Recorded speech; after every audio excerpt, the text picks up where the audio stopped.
went up to New York, man, and you know, I was engaged, a great girl. You know, call me an asshole, but you know, I had this crazy dream, man, when I was in New York. Crazy dream, and it was so lit, so real. I woke up in New York, I had a really cool little pad there overlooking like the city and bridges, and loved it, floor ceiling windows. And the dream was like kind of a culmination of a journey, you know, and it was in LA. That's all I really knew. And it was like the journey kind of like of that chapter ended as I go into something else, and I told myself I'm in the wrong city.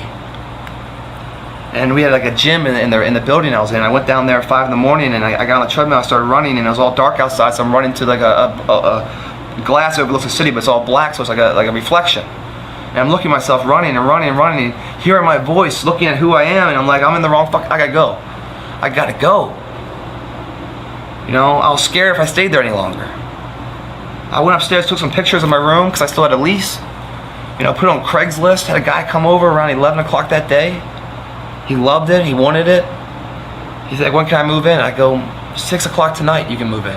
He's like, what? I'm like, yeah. He took off. I went online to U-Haul, got a U-Haul, brought it over, packed my house, packed up my apartment, grabbed my dog Quest, and we took off.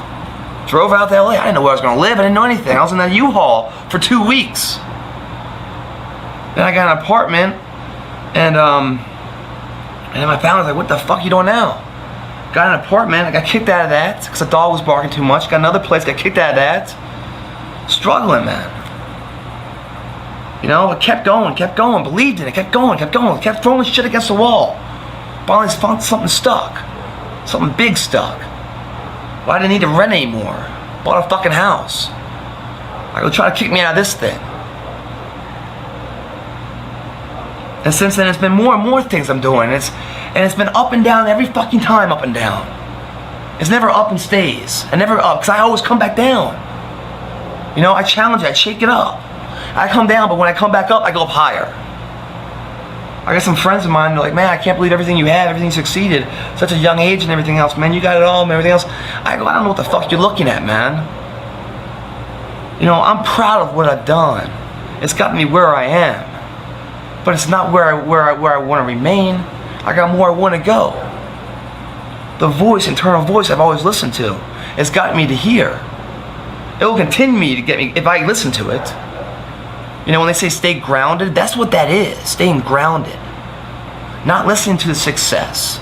Not listening to all the people that are on your payroll telling you everything you want to hear. Not looking at all the tangible items and all the money and shit you have. Not that shit. Listening to what's inside. Same guy inside that when you had nothing, not even a pot to piss in. Same guy there as I am now. Which I will be the same one there, staying grounded.